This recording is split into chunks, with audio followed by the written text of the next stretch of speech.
Good morning. As the global map of power continues to shift, new lines are being drawn, not just through deals inked behind closed doors, but also through strategic ringmanship and chilling declarations. In today's The World this morning, in Washington, Vietnam and the United States have kicked off their second round of trade negotiations. But beyond figures and tariffs, this is a battle of strategic signals taking place against the backdrop of shifting supply chains and intensifying U.S.-China rivalry. In Moscow, President Vladimir Putin has reportedly revealed to Donald Trump a shocking terror plot, one aimed squarely at global leaders gathered for Victory Day. A stark reminder that even in peacetime, invisible threats still lurk. Never one to leave the storm, Donald Trump stirs controversy once more, resurrecting a decades-old conspiracy theory about the Clintons, a move that breathes new life into one of America's darkest political narratives.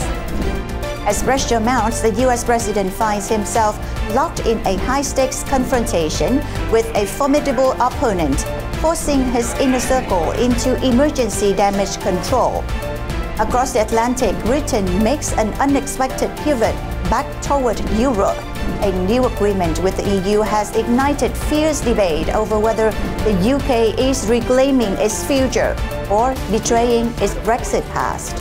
Marking his first year in office, Taiwan's leader delivers a bold statement in the face of mounting military and diplomatic pressure from China, drawing a fresh red line in Asia-Pacific tensions. Stay tuned.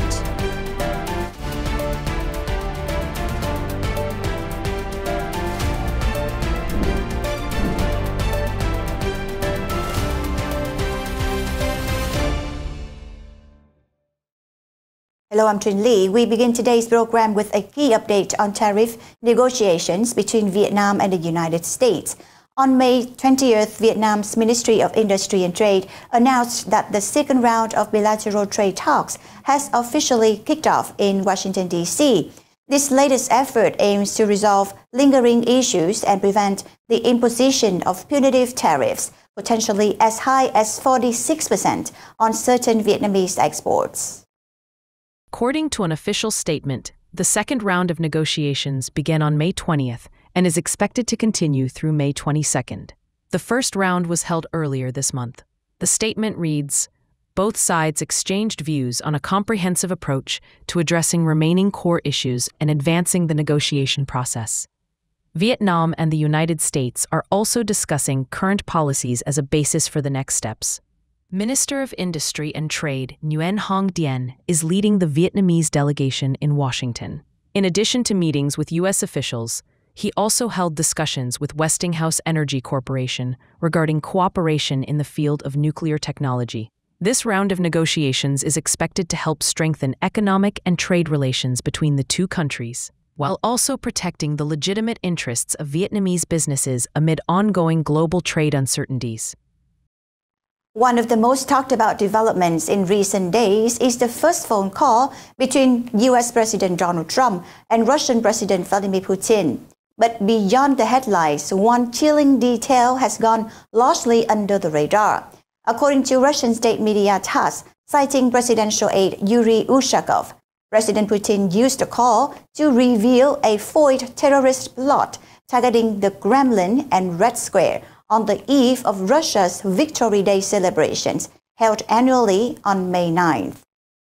Russia's TASS news agency quoted presidential aide Yuri Ushakov as saying that President Vladimir Putin shared detailed information with Donald Trump about a terrorist threat that was thwarted on the night of May 6th to 7th.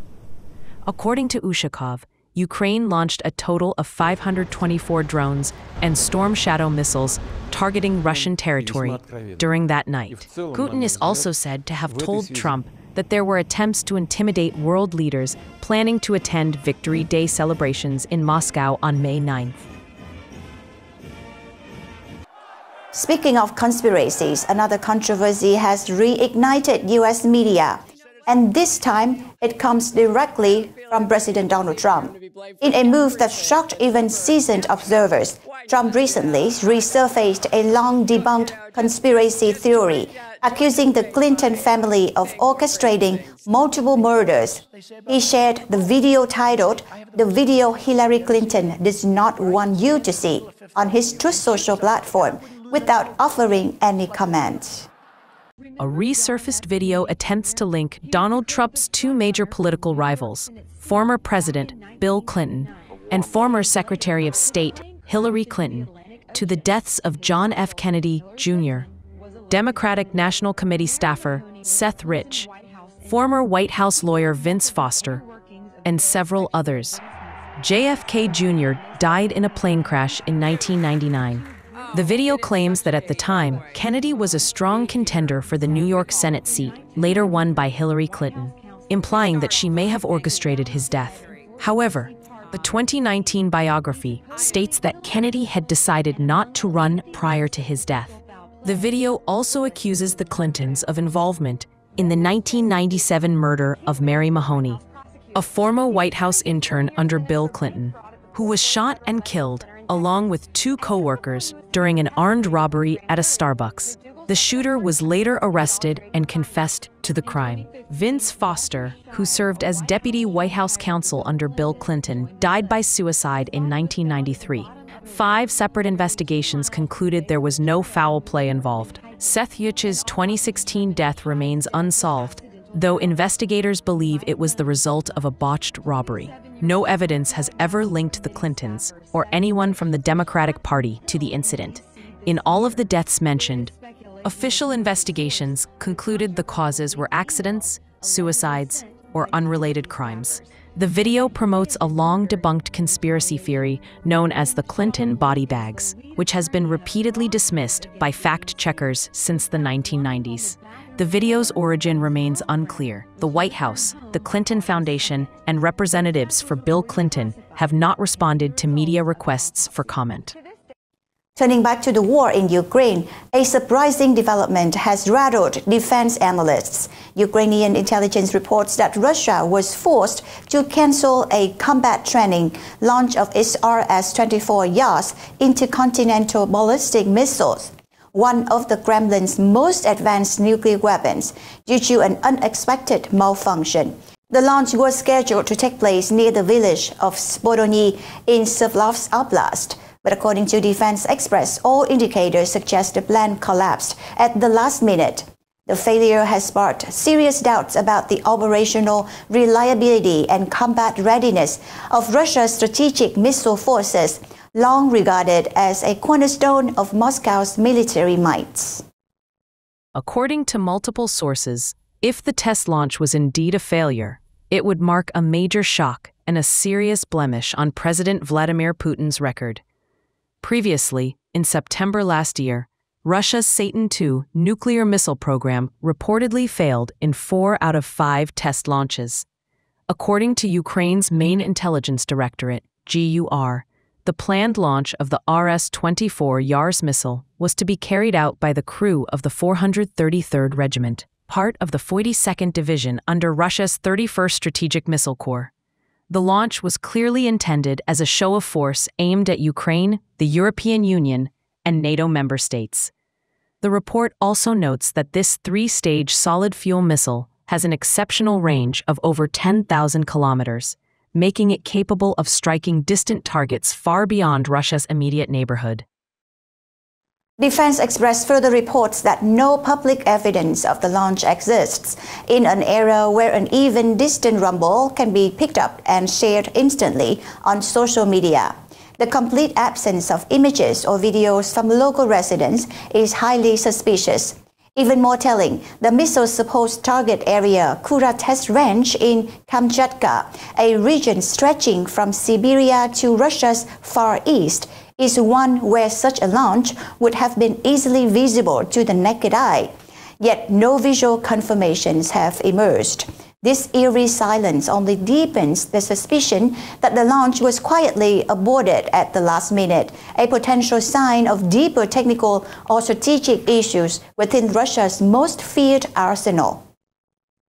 Amid intensifying geopolitical currents across the globe, a new flashpoint has emerged in the South China Sea, one that may pose an early and critical test for President Donald Trump in his second term.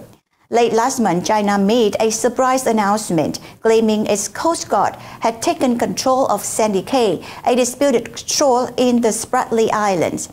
The Chinese side even released images of its flag being planted on site. In response, the Philippines sent a team to raise their own flag, asserting that the territory remains unoccupied. According to Andrew Chubb, an expert from the Asia Society, the U.S. president was rarely tested on his commitments to key allies during his first term, but this time is different. During Trump's first term, then Philippine President Rodrigo Duterte adopted a pro-China stance. As a result, President Trump's strategy was clear: assertively contain Beijing. Now, Trump's second term begins under far more tense conditions in the South China Sea. On January 24th, just 4 days after Trump's inauguration, a Philippine research team was forced to withdraw from Sandy Cay after being intercepted and threatened by Chinese Coast Guard ships and military helicopters.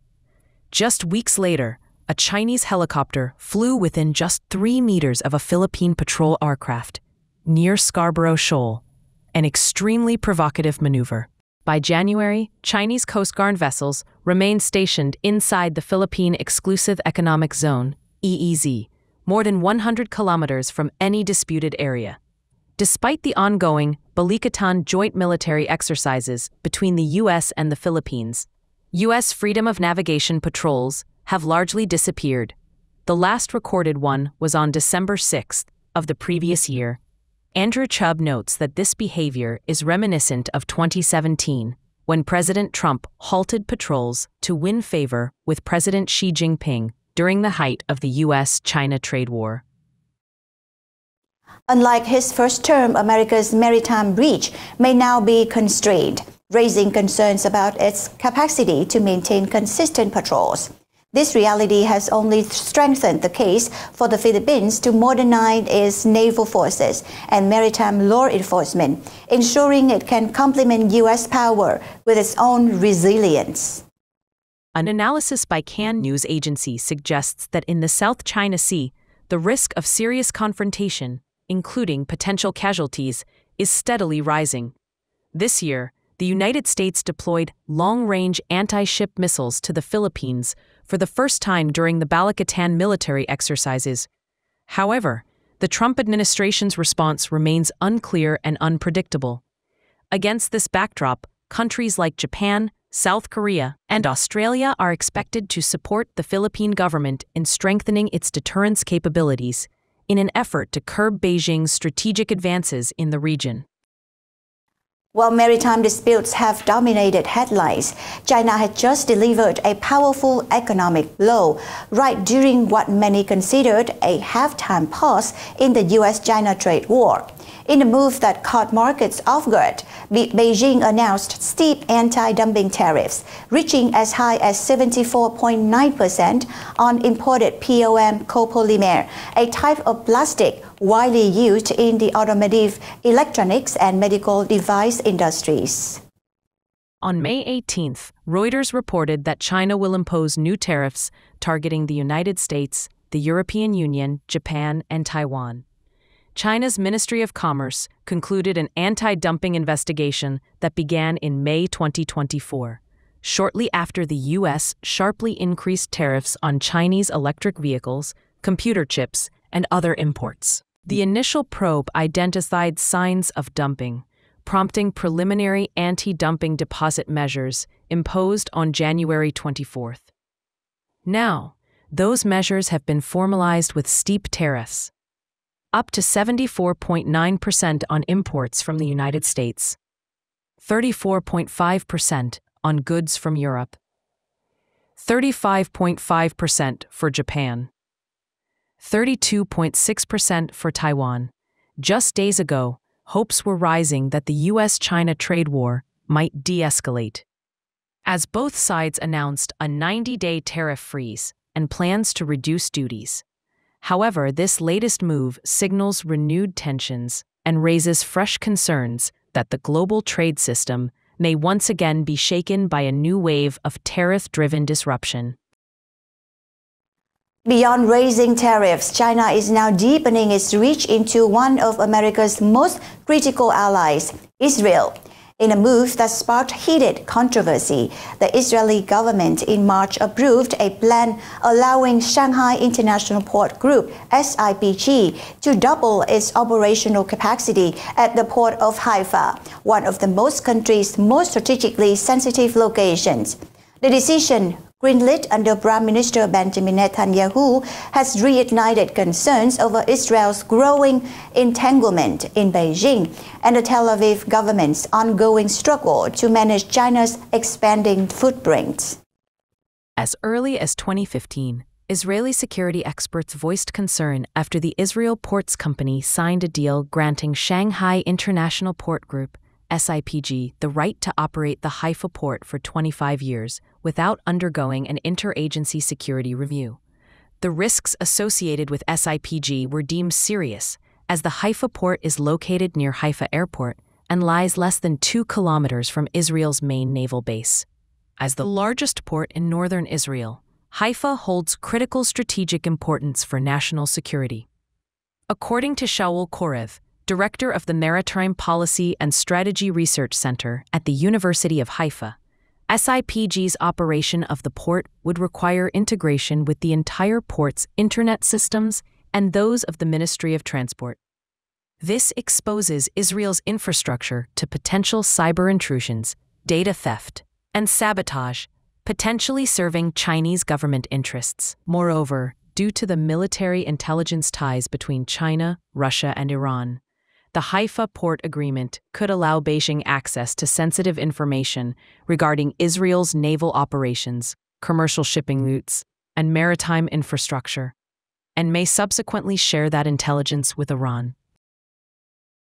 So why did the Netanyahu government approve this expansion despite such risks? According to Newsweek, this decision reflects a broader failure by the international community, led by the U.S., to recognize the long-term threats embedded in Beijing's strategic investments. Even now, with mounting evidence that China is leveraging trade and infrastructure to gain geopolitical influence, many nations, including Israel, continue to accept Chinese capital with open arms. Once the necessary political consensus is achieved, there appear to be virtually no significant legal barriers to revoking China's port concession agreement.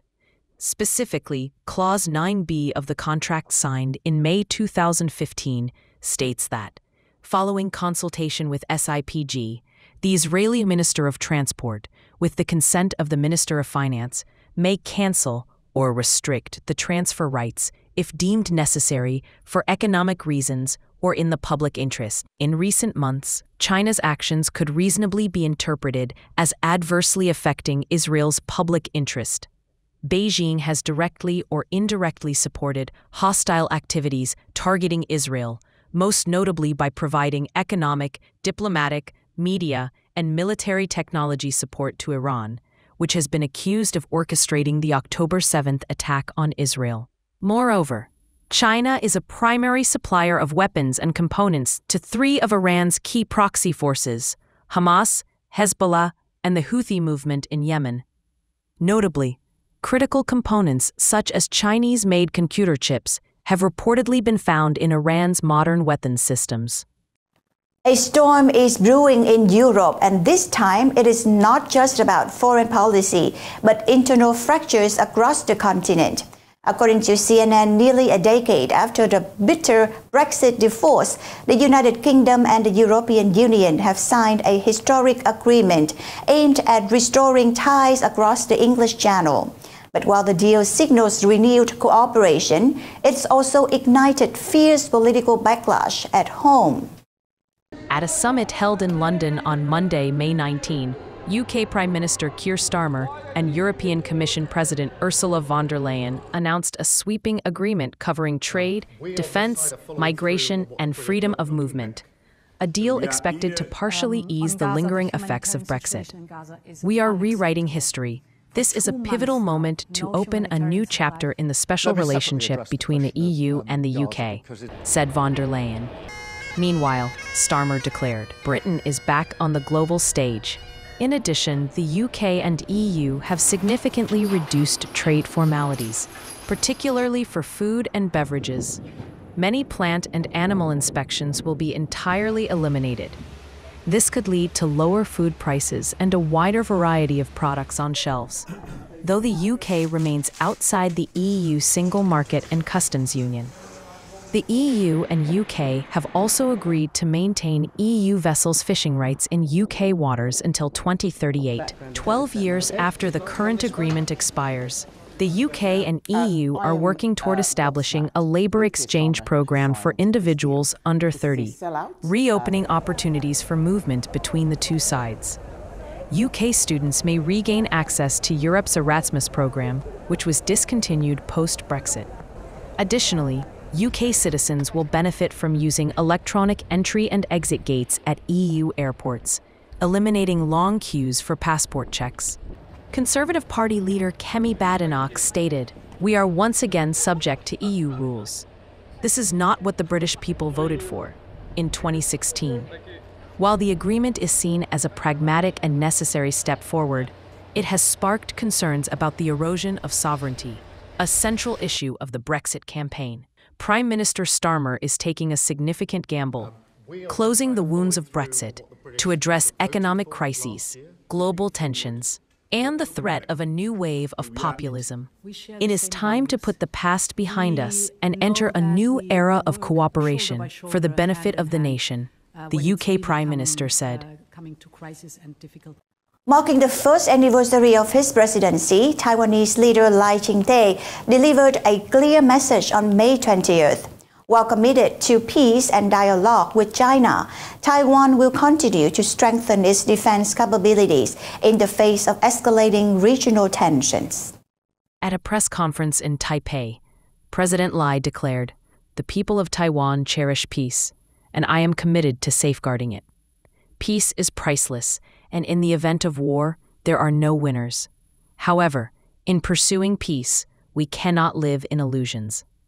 President Lai emphasized that thorough preparation for security scenarios is the most practical way to avoid conflict. He also stressed Taiwan's willingness to resume dialogue and cooperation with China based on mutual respect and equal treatment. Replace confrontation with dialogue and isolation with engagement. China has accused President Lai of being a troublemaker in the Taiwan Strait, claiming he escalates confrontation and undermines regional peace. In response, Lai firmly rejected China's sovereignty claims over Taiwan, asserting that the island's future must be determined by its own people. The Taiwan Affairs Office of China has not yet responded to Lai's remarks. That's all for The World This Morning. Thanks for watching and goodbye.